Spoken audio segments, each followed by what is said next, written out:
Assalamualaikum and hi everyone. This is pre-recorded video 7 for chemical bonding. In previous video, we have covered subtopics on resonance structures and formal charges. In this video, we are going to learn about the properties of a chemical bond.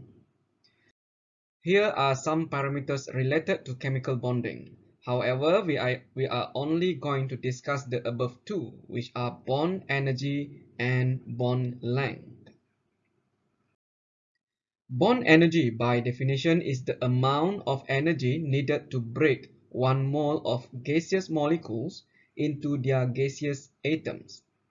It also represents the bond strength between bonded atoms and is determined experimentally by measuring the dissociation energy, which is called D.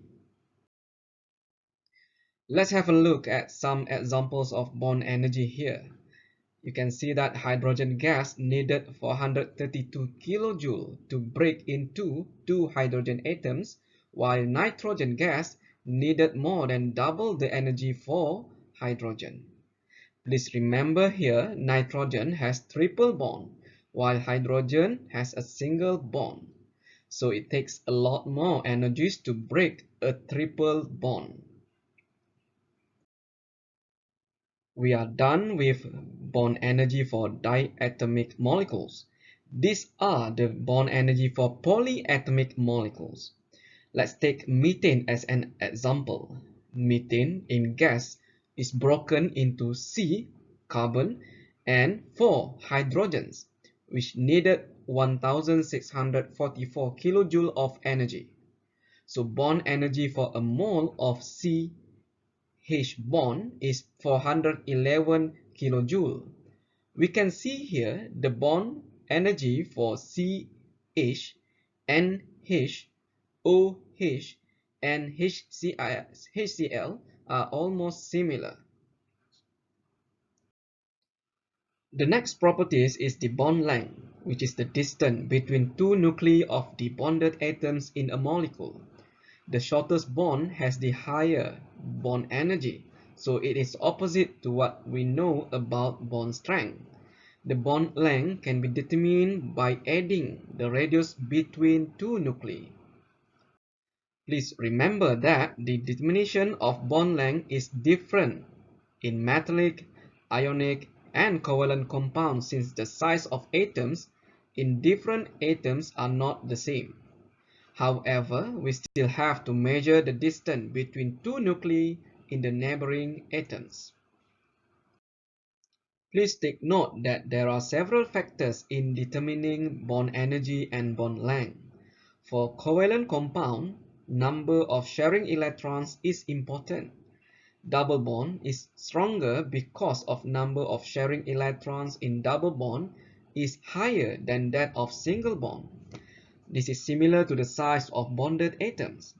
In this case, iodine is much bigger than fluorine, so its bond length is bigger.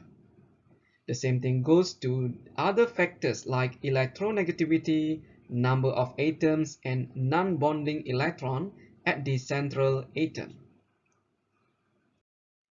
For non-covalent compound, lithium chloride is stronger than NaCl. Why? Because the size of lithium plus is smaller, so the attraction between lithium plus and Cl minus is stronger.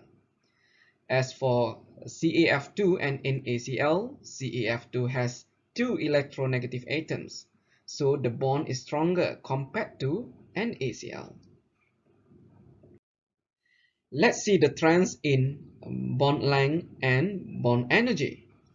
Just focus on single, double, and triple bond between carbon and carbon. Bond length is decreased as bond order increases. I hope you still remember that the bond is shorter for triple bond because more electron density makes more attraction between nucleus and the electron.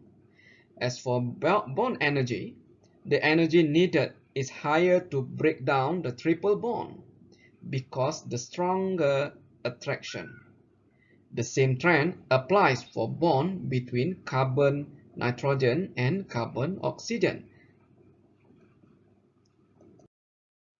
As a conclusion here, we can say that higher bond order gives shorter bond length and high bond energy. These properties are opposite to each other.